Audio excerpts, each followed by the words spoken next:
Hello. तो आज हम पढ़ेंगे इंडियन जुडिशरी।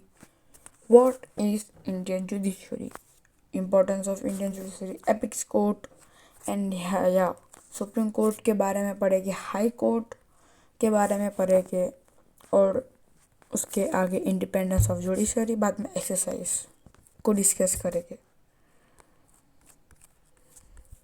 पहले आ जाते हैं इंडियन जुडिशरी। हम लाइन टू लाइन पढ़ेंगे, ठीक है, तो वो ज़्यादा इजी रहेगा हमको समझने में। ठीक है, कहाँ गया? हाँ, मिल गया। Indian judiciary, we have studied about the detail the two organs of the government, legislative and executive। ये जो है, ठीक है, लेजिस्लेटिव एंड एग्जीक्यूटिव, वो हमने 10th चैप्टर में पढ़ा था, उनका पूरा डिटेल में क्या फंक्शंस है वो सब। Now we shall study in detail about the third organ of the government, the judiciary, which is the important statutory and impartial organ of the government. The Constitution of India provides for a systematic, organized, and uniform judicial system throughout India. The judiciary system is in the form of pyramid. We have established a uniform judiciary, and at the top of most level there is a Supreme Court, which is the apex court. At the middle there is a high court, and under their jurisdictions are the district courts and the district level, and at the taluka level there are local and special courts. Apart from these, there are trial courts and tribunals which are established to cater various objects. हाँ, तो ये पहले paragraph में क्या दिया है कि constitutions of India में टोटल 3 ऑर्गन्स है, लेजिस्लेटिव एंड एग्जीक्यूटिव, जो हमने लास्ट चैप्टर में पढ़े थे। ठीक है, और इस चैप्टर में हम बस एक ही ऑर्गन के बारे में पढ़ेंगे, जो कि है जुडिशरी, क्योंकि ये काफ़ी ज़्यादा बड़ा है और हमारे कॉन्स्टिट्यूशन के लिए काफ़ी ज़्यादा इम्पोर्टेंट है। तो इसके अंदर हमें ये देखने को मिलता है कि ये जो इंडियन जुडिशरी है वो एक पिरामिड के शेप में दिया हुआ है, जैसे कि आप देख सकते हो डायग्राम। सबके टॉप के ऊपर है सुप्रीम कोर्ट, उसको हम एपिक्स कोर्ट भी कह सकते हैं, और उसके नीचे है चीफ कोर्ट एंड ट्रिब्यूनल्स, जो कि हाई कोर्ट्स है, वो सुप्रीम कोर्ट के नीचे आते हैं, और उसके भी नीचे डिस्ट्रिक्ट कोर्ट आता है और तालुका कोर्ट। डिस्ट्रिक्ट कोर्ट उसके पहले आता है तालुका से, ओके, हम लेवल में जा रहे हैं। Trial courts and special courts, जो कि सबसे नीचे वाला लेवल है, नॉर्मल कोर्ट्स जिसे हम trial courts and special courts कहते हैं। अभी हम सुप्रीम कोर्ट में क्या होता है कि सुप्रीम कोर्ट में बड़े केसेस चलते हैं और सुप्रीम कोर्ट का ऑर्डर फाइनल होता है, ये आपको याद रखना है। सुप्रीम कोर्ट का ऑर्डर फाइनल होता है, वो कहीं भी चैलेंज नहीं हो सकता, किसी भी कोर्ट में चैलेंज नहीं हो सकता। फॉर एग्जांपल, अभी ये कोर्ट लेते तालुका कोर्ट, उसके अंदर अगर किसी को जजमेंट पसंद नहीं आया, मतलब उसको लगा कि ये जजमेंट अनजस्टिस जजमेंट है, तो वो डिस्ट्रिक्ट कोर्ट में उसको चैलेंज कर सकता है। पर अगर उसको उधर भी जजमेंट अनजस्टिस ही लगता है तो हाई कोर्ट में वो चैलेंज कर सकता है। ठीक है, पर उधर भी उसको अनजस्टिस लगे तो सुप्रीम कोर्ट में जाके अपना जस्टिस ले सकता है, अगर उसके पास प्रूफ, एविडेंस और वो सब राइट है तो ही। और हाँ, एक बार सुप्रीम कोर्ट में जजमेंट दे दिया तो वो जस्टिस ही होगा और वो कहीं भी चेंज नहीं होगा, क्योंकि सुप्रीम कोर्ट सबसे टॉप है, उसके ऊपर कोई भी कोर्ट नहीं है। ठीक है, तो अभी हम जाते हैं importance of judiciary. A neutral and impartial judiciary is essential in the federal system for the protection and preservation of the rights of the Indian citizens and to solve any incongruity between the center and state, or between one state and the other state regarding the division of workload. The judiciary is an important organ as to interpret constitutionally of any provision of any law, so that the supremacy of the constitution prevails, in order that the legislature or the executive do not violate any of the constitutional limitations we require in a country. independent, firm, impartial, and fearless judiciary, which is the foundation of democracy. The objective of the Constitution is to see that in the judiciary process there is no flaw or delay, and the citizen get quick, cheap, and equal justice. In absence of all alert, legislature and executive, the judiciary will always remain active, but many a times due to administrative inactiveness and irresponsibility of the executive and authoritativeness of the legislature, impartial,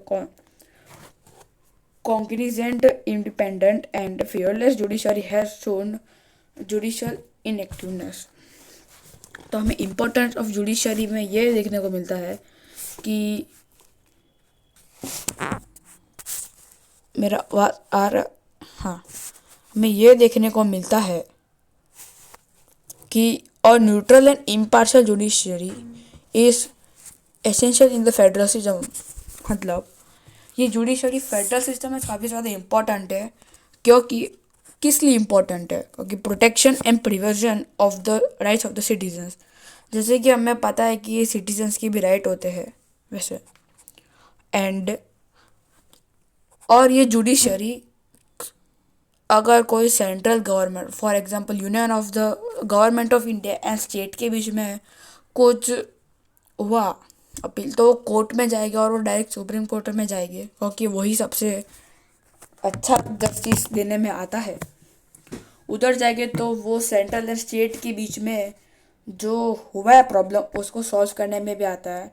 और हाँ, state to other state, like for example इधर लिखा है one state to other state, जो कि लिखा है, ठीक है. तो इसमें भी हमें काफ़ी ज़्यादा मदद होती है.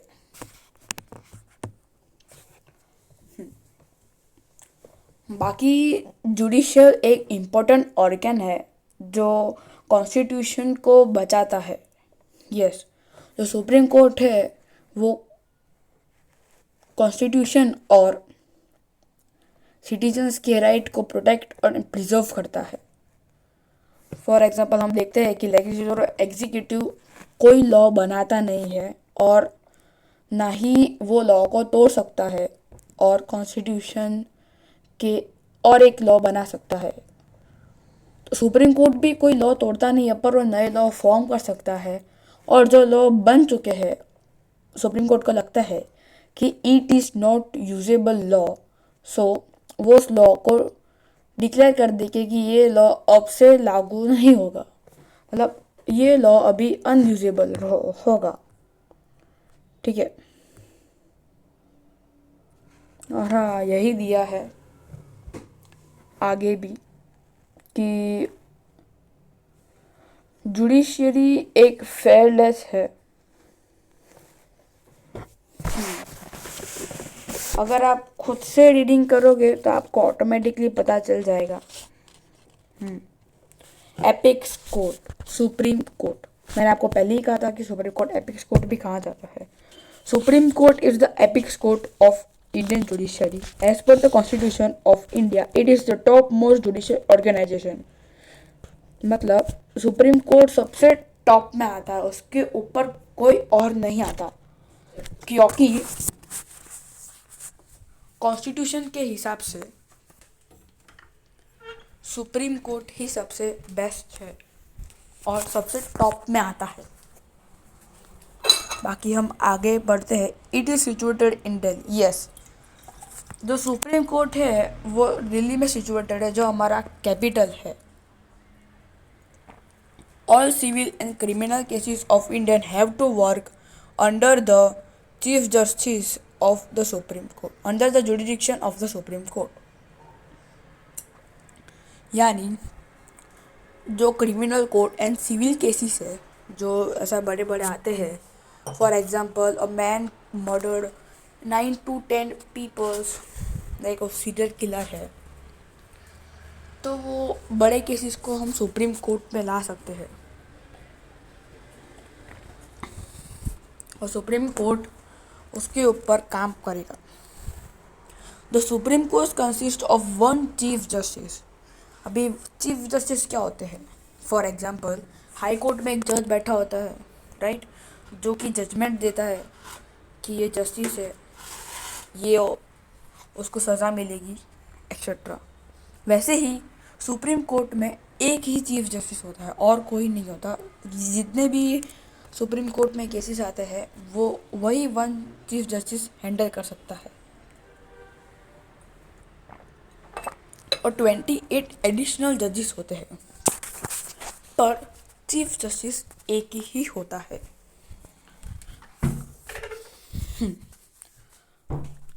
The Chief Justice of the Supreme Court is appointed by the President of India. Yes, the Chief Justice, जो कि एक जज है, चीफ जस्टिस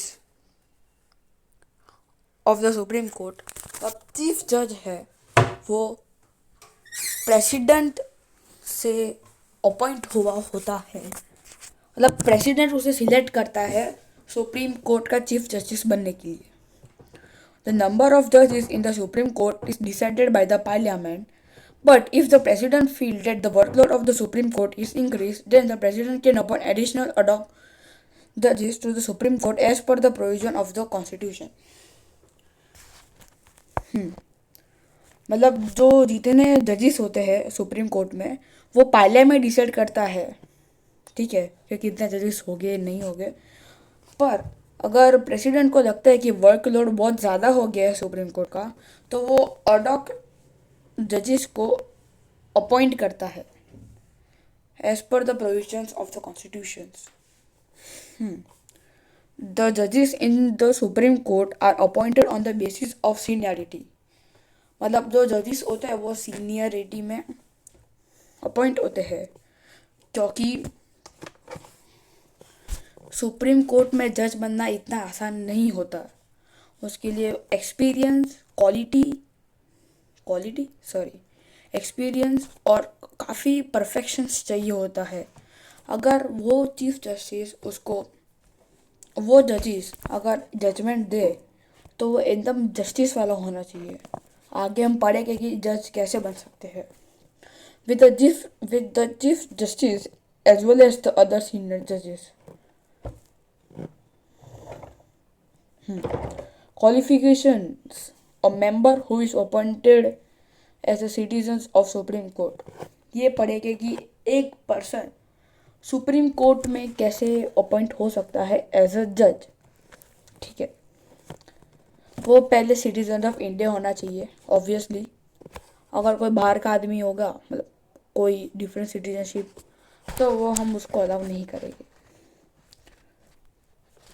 उसको 5 ईयर्स मतलब 5 साल का सर्विस प्रोवाइड करना पड़ता है जज में, हाई कोर्ट पे, कोई भी हाई कोर्ट में। फॉर एग्जांपल उत्तराखंड, गुजरात, उन सब में हाई कोर्ट है। कोई भी हाई कोर्ट में 5 साल का सर्विस देना पड़ता है, या फिर उसको 10 साल का एक्सपीरियंस होना चाहिए एडवोकेट का, any high court of India, और should be distinguished judge or a famous jurist as per the opinion of the president. The famous jurist मतलब वो प्रेसिडेंट से सिलेक्ट हो भी सकता है, ठीक है। प्रेसिडेंट से सिलेक्ट हो सकता है वो, अगर वो बहुत ज़्यादा फेमस, परफेक्ट और अच्छा जजमेंट देता है तो।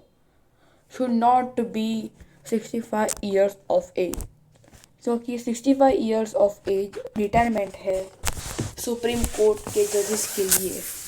अभी हम टाइम पीरियड के बारे में पढ़ेंगे। The retirement age is 65 for a जज of the supreme court. However the change in the age of retirement can be made by the parliament through framing a law. तो ये फर्स्ट लाइन में हमें ये देखने को मिलता है कि रिटायरमेंट एज 65 है सुप्रीम कोर्ट के जजेस के लिए, बट ये पार्लियामेंट चेंज कर सकता है एक लॉ फ्रेम कर, ठीक है। जैसे कि हमने लास्ट चैप्टर में पढ़ा था कि एक बिल प्रेसिडेंट के पास जाता है, जो कि वो साइन करता है, उसको अच्छा लगे तो ही वो उस लॉ को कर सकता है। इसके आगे इम्पीचमेंट मूवमेंट हमको देखने को मिलता है, रिमूवल ऑफ प्रेसिडेंट। अभी तक हमने ये पढ़ा था, पर 11th चैप्टर में एक और इम्पीचमेंट है, इम्पीचमेंट मोशन इन पार्लियामेंट, जो कि चीफ जज और जज के लिए होता है।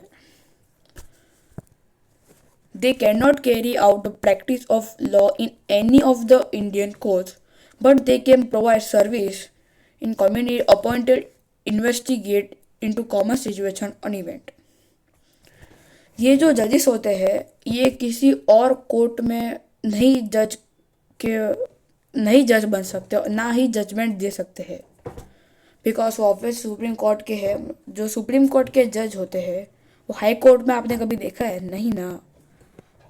तो सुप्रीम कोर्ट के जो जज होते हैं ना वो डिस्ट्रिक्ट कोर्ट, हाई कोर्ट, कोई भी एनी अदर कोर्ट में वो नहीं जजमेंट दे सकते, ना कोई जज के अपॉइंट हो सकते हैं। और no, they can not appointed as जज in any of the court. We have to remember this. If incapable to carry out their duties before the time of retirement, then under such circumstances they can resign willingly from their post by tendering down the resignation to the president। तो ये line में हमें ये पता चलता है, अगर for example एक पर्सन 65 एज का है, ठीक है, ऑफिशियल रिटायरमेंट एज 65 है, पर वो 64 है और उसकी बर्थडे फ्यू मंथ्स के अंदर आने वाली है, और कोई एक बड़ा केस आया है और कोई ऐसी ड्यूटी आई है जो वो कर नहीं सकता है, तो वो willingly sign the resignation letter and send it to the president. यानी वो रिजाइन कर सकता है बिना किसी टेंशन और बिना किसी डर से। But the judge can be removed from their post and power if they are found to be guilty and incapability, misconduct and if inefficiency। हाँ, ये काफ़ी इम्पोर्टेंट लाइन है। तो इसके अंदर हमें पता चलता है कि जज अपने पोस्ट से रिमूव हो सकता है।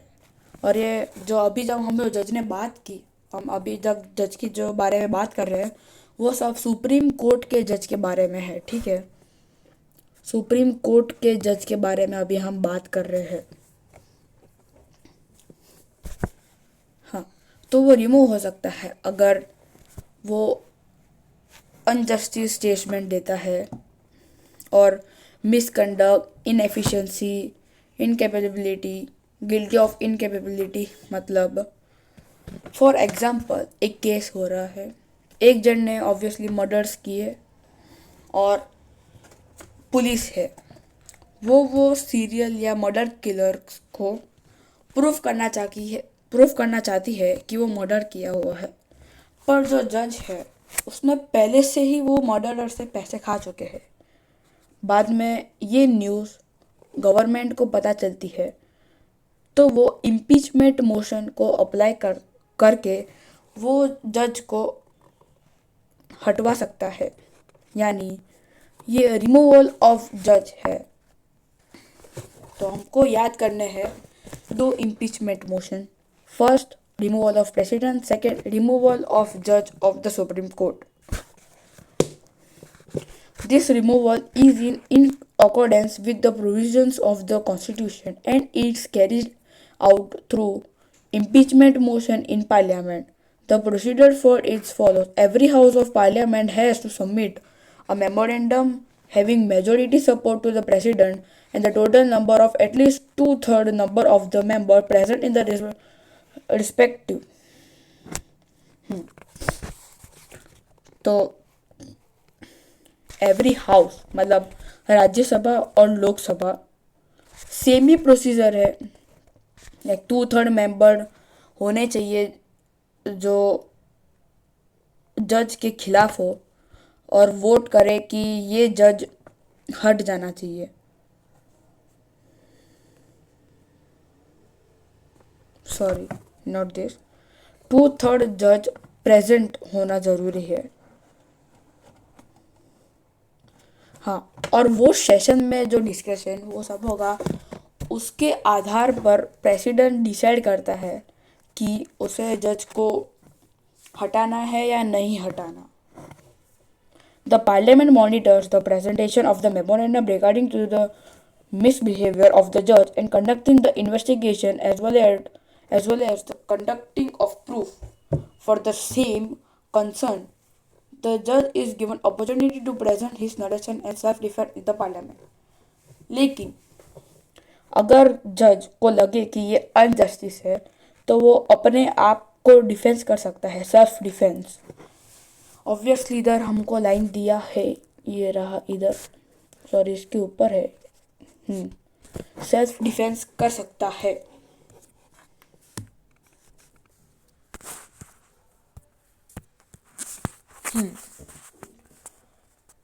The President of India administered the oath of sanctity and the loyalty towards the Constitution to the judges who appointed the Supreme Court before taking the charge of their post. The judges are required to take the oath in oral as well as the sign of the pledge. The power and the jurisdiction of the Supreme Court.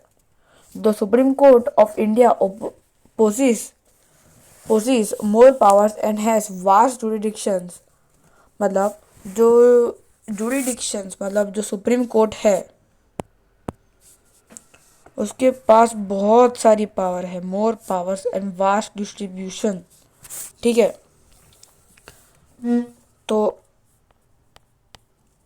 Supreme court बहुत बड़ा है और उसके 3 type है. Original jurisdiction, उसके jurisdiction के 3 type है.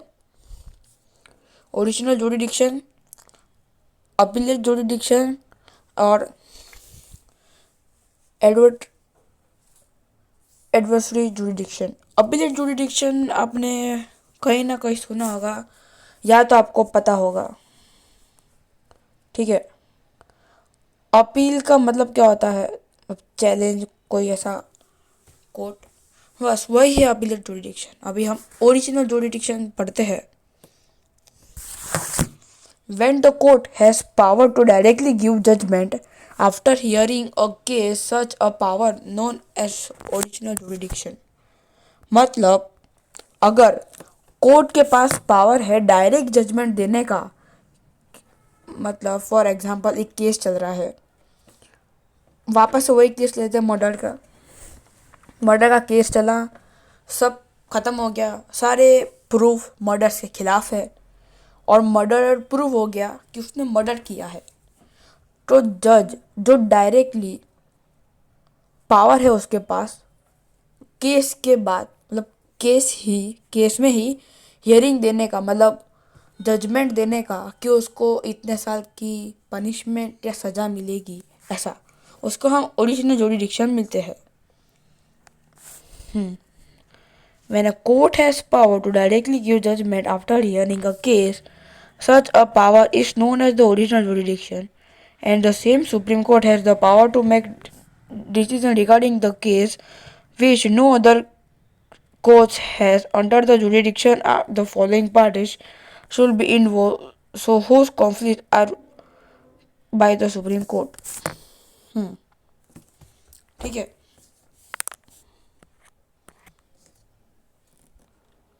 तो ये है ओरिजिनल जुरिडिक्शन के डेफिनेशंस. ये शायद से आ भी सकता है, नहीं भी आ सकता. ठीक है, अभी हम उसके पॉइंट्स के बारे में बात करेंगे, यानी उसकी पावर्स के बारे में. ठीक है, it has the power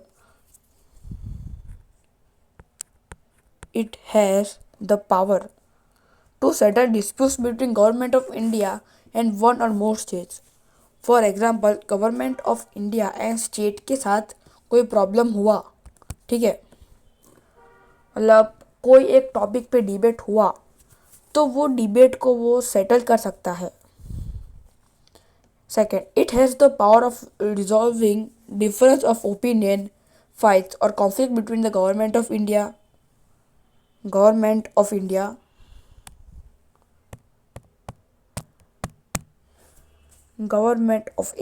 and one or more states. On the other side, one state or more states. यानी ये हम सारे पॉइंट को आपको याद रखने हैं। इसके बारे में हमको एक क्वेश्चन आंसर भी आता है एक्सरसाइज में, अगर आप आगे देखें तो। ठीक है, आगे अभी हम देखते हैं। मतलब ये सेकंड पॉइंट में हमें ये कहना चाह रहा है कि अगर गवर्नमेंट ऑफ इंडिया और स्टेट के बारे में फाइट हुआ तो वो सेटल कर सकता है, और वन स्टेट और किसी और स्टेट तो स्टेट के साथ किसी का लड़ाई हुआ तो वो उसको भी सेटल डाउन कर सकता है। यही है ये 5 पॉइंट के अंदर। ठीक है, तो हमें इन सबको याद करना है।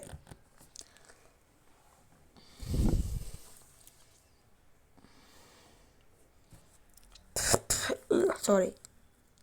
अभी हम थर्ड पॉइंट पढ़ते हैं। It has complete power to give judgement regarding fight और क्वेरल्स बिटवीन द स्टेट और स्टेट्स। मतलब कोई state, for example Madhya Pradesh और उत्तर प्रदेश, कोई एक टॉपिक पर लेके डिबेट करते हैं, कोर्ट के अंदर जाते हैं, तो उसके पास कंप्लीट पावर है, ओरिजिनल जुरिडिक्शन के पास पूरी पावर है वो जजमेंट देने की। ठीक है, सो या this is a very IMP, so yeah, we have to remember it. Okay, right, IMP. All right, so the Supreme Court has the power to give judgment concerning any set of the union government or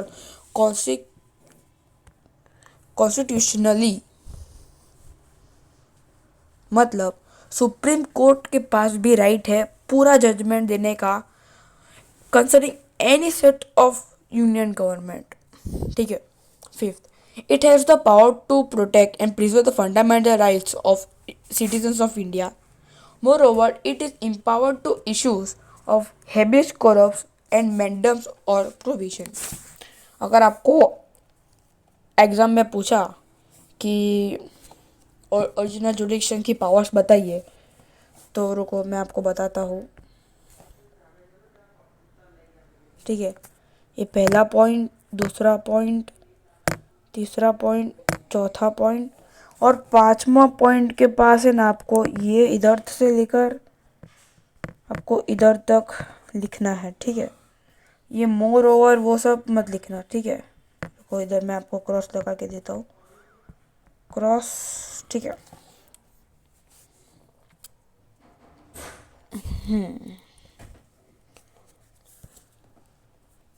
मतलब original jurisdiction fundamental right, citizens of India के fundamental rights को भी protect और preserve करता है।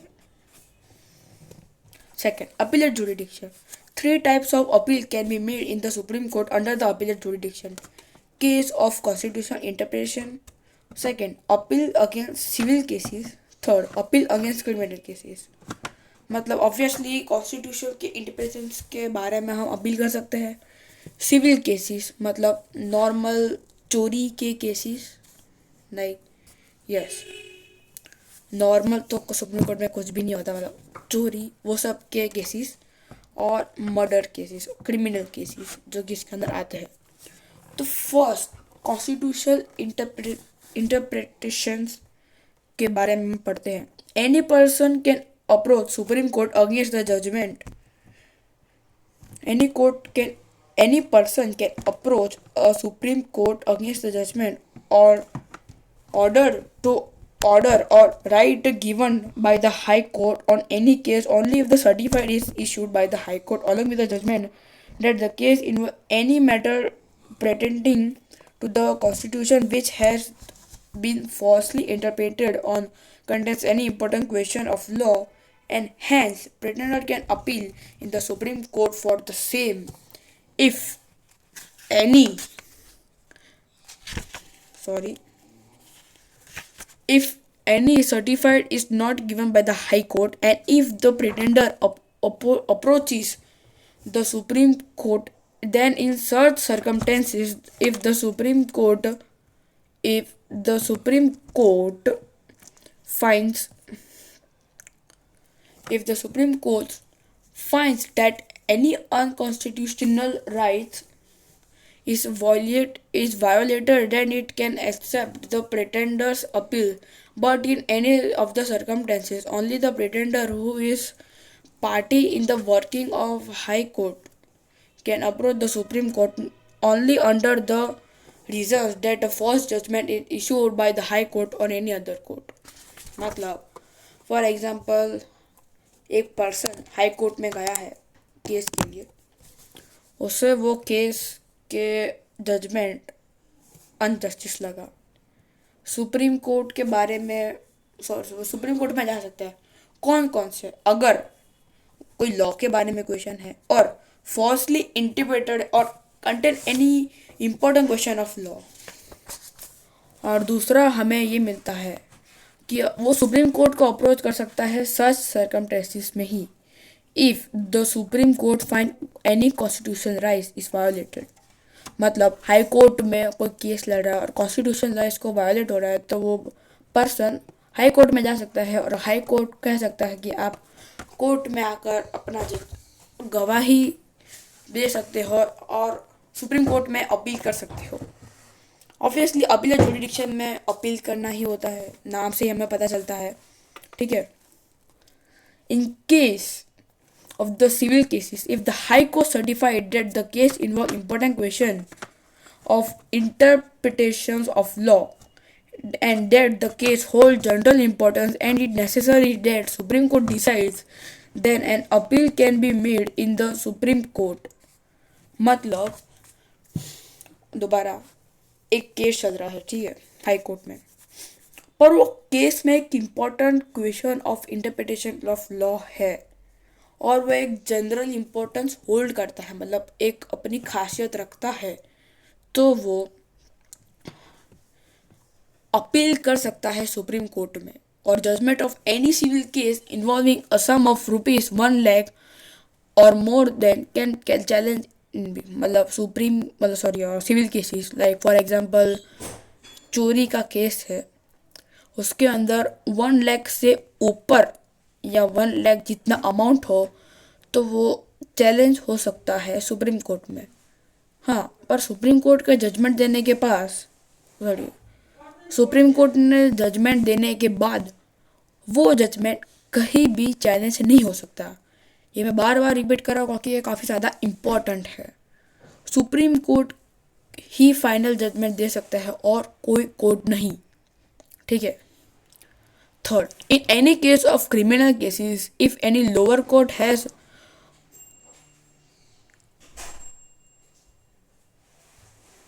acquitted, sorry, मैं आवाज़ पता नहीं क्या हो गया था, the criminal from a capital punishment and it that case of high court has given capital punishment to the criminal, then in such cases and in such circumstances an appeal can be made in the Supreme Court.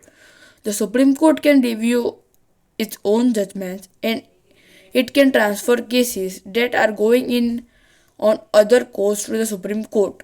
The Parliament can increase the powers of the Supreme Court by framing act। मतलब कोई criminal case हो रहा है lower court में, अगर criminal